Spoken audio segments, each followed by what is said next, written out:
जर का तुम्ही यूट्यूबच्या माध्यमाने जगात चालत असलेल्या घडामोडीवर लक्ष ठेवून असाल तर तुम्हाला कल्पना असेल की जवळपास संपूर्ण जगावर आर्थिक संकटाची टांगती तलवार लटकत आहे.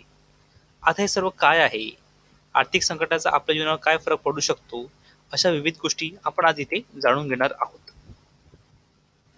जगातील सर्व देशांप्रमाणे भारत सरकार आपले वित्तीय तूट भरून काढण्यासाठी मार्केटमध्ये बॉन्ड जारी करून लागणारा पैसा उभा करते. आपल्या देशातील रिझर्व्ह बँक किंवा दुसऱ्या देशातील सरकार हा बॉन्ड विकत घेऊ शकतात. भारत सरकारला त्यावर त्यांना व्याज सुद्धा द्यावा लागतो. आता आपण आपल्या मूळ विषयावरती म्हणजेच जगावरती आर्थिक संकटाची टांगती तलवार का लटकत आहे त्या विषयावरती येऊया. तुम्ही इथे बघू शकतात की 2008 सालच्या आर्थिक संकटाच्या वेळी अमेरिकेवरती जवळपास $9.5 ट्रिलियन कर्जे होते आणि आता $19 ट्रिलियन कर्ज आहे. पण मिलियन, बिलियन आणि ट्रिलियन म्हणजे काय असते ना ते जाणून घेऊया. 1 लाख म्हणजे एकावरती 5 शून्य आणि 1 करोड म्हणजे एकावरती 7 शून्य. अच्छा, आता 1 मिलियन म्हणजे 10 लाख किंवा आपण असं बोलू शकतो की एकावरती 6 शून्य. आपण इथे बघू शकतात हे 5, याचे जे 1 लाखाचे शून्य आहेत ते हे 5 आणि 1 म्हणजे हे झाले एकावरती 6 शून्य, तेव्हा होतं 1 मिलियन. आता 1 बिलियन म्हणजे काय? 1 बिलियन म्हणजे 100 करोड किंवा 1 अब्ज म्हणजेच एकावरती 9 शून्य. हे जे आपण 5 बघतात ते लाख आणि हे अजून 4 म्हणजे हे झाले 9 शून्य. 5 आणि 4 हे झाले 9 शून्य. आता 1 ट्रिलियन. 1 ट्रिलियन म्हणजे किती? 1 ट्रिलियन म्हणजे 1 लाख करोड किंवा आपण असं बोलू शकतो की एकावरती 12 शून्य. ग्रीस देशावर $36,700 कर्ज आहे. तसेच आयर्लंड देशावर $86,500 कर्ज आहे. आणि हे या देशांनी ना युरोपियन देशातल्या विविध युरोपियन देशांकडून केंद्रीय बँकेकडून म्हणजे सेंट्रल बँकेकडून कर्ज घेतलेले आहे.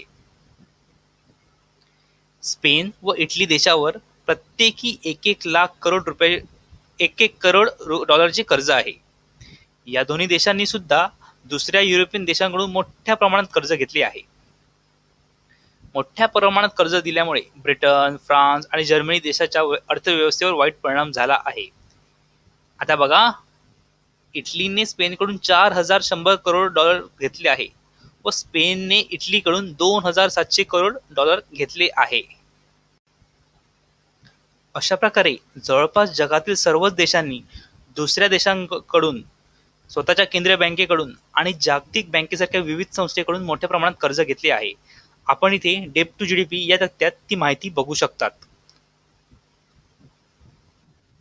इकडे डेट टू जीडीपी इकडे दर्शवलेला आहे. ठीक आहे, आता आपण या तक्त्याविषयी जाणून घेऊया. तक्त्यात दाखवल्याप्रमाणे अमेरिकेवर त्याच्या एकूण जीडीपीच्या 104% 104% कर्ज आहे. आता मला तुम्हीच सांगा, तुम्ही तुमच्या उत्पन्नापेक्षा जास्तीचे कर्ज भरू शकतात का? 104% म्हणजे तुम्ही कमावत असलेल्या उत्पन्नापेक्षा अधिक कर्ज तुमच्या डोक्यावरती आहे.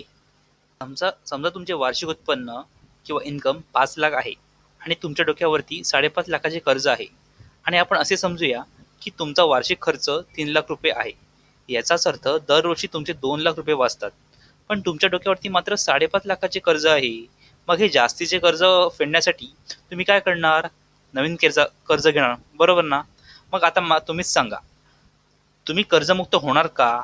कारण कर्ज फेडण्यासाठी तुम्हाला नवीन कर्ज घ्यावे लागते. कर्जमुक्त होण्यासाठी तुमच्याकडे 2 पर्याय आहेत.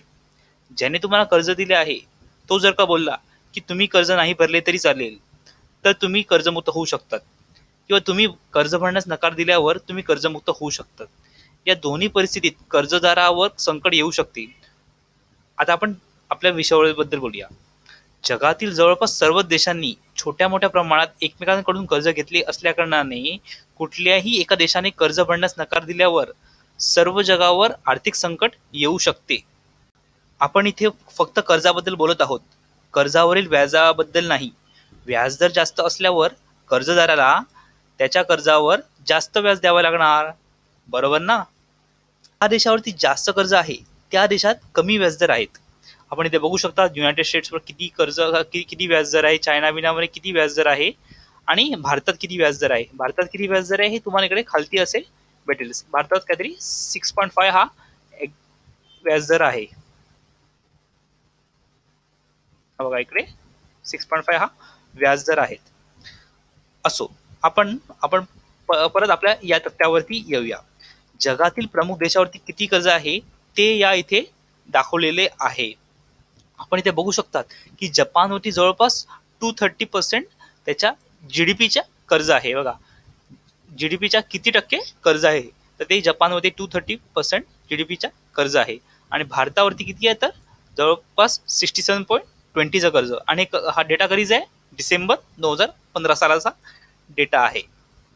एका देशामध्ये एका वर्षात किंवा तिमाहीत बनले गेलेल्या अंतिम वस्तू आणि सेवा यांचा पैशामधील अंतिम बाजारभाव म्हणजे त्या देशाचा जीडीपी होय. आता आपण रिझर्व्ह बँकेने जारी केलेला हा तक्ता बघूया. आपण इथे बघू शकतात की रिझर्व्ह बँकेने हा जो आहे ना तक्ता, म्हणजे भारतावर किती कर्ज काय आहे ना, तो तक्ता जारी केलेला आहे. त्याविषयी आपण आता इकडे जाणून घेणार आहोत. ही जी आपण लाल रेष बघतोय ना, लाल रेष, ही जी लाल रेष आहे ना, ते म्हणजे इंडियाने किती, म्हणजे भारताने किती कर्ज गेलेलं आहे ना, ते इकडे दर्शवते. आपण या साईडला बघू शकतो की आपल्या जीडीपीचे किती कर्ज आहे ते, आणि भारत सरकारला जो रेव्हेन्यू भेटतो ना त्याच्या किती कर्ज आहे ते इकडे दर्शवलेलं आहे. आपल्या मिळकतीच्या जवळपास 300% जास्त कर्ज आपल्या सरकारने घेतलेले आहे.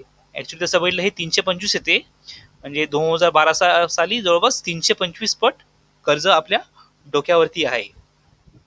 हे जे आपण इथे बघितलेत ना, डेप टू जीडीपी, हे जे कर्ज आहे ना ते चुकीचं आहे. कारण तुमच्या देशाचा जीडीपी किती असून दे, ती तुमच्या देशाची मिळकत होत नाही. आपण या तत्त्वात बघतो त्याच्यापेक्षा कितीतरी जास्त कर्ज जगातील प्रत्येक देशावरती आहे. आणि प्रत्येक देशावरील कर्जाचा डोंगर हा वाढतच चाललेला आहे. या आणि अशा विविध गोष्टीमुळे असे बोलले जाते की जगावर आर्थिक संकट येणार आहे. आपण या फायनान्शियल क्रायसिसच्या सिरीजमध्ये अशा काही गोष्टीची माहिती घेणार आहोत की ज्याच्याबद्दल मीडिया काहीच बोलत नाही किंवा फारच कमी बोलते. माझा उद्देश लोकांना घाबरवण्याचा नसून लोकांमध्ये जागरूकता निर्माण करण्याचा आहे.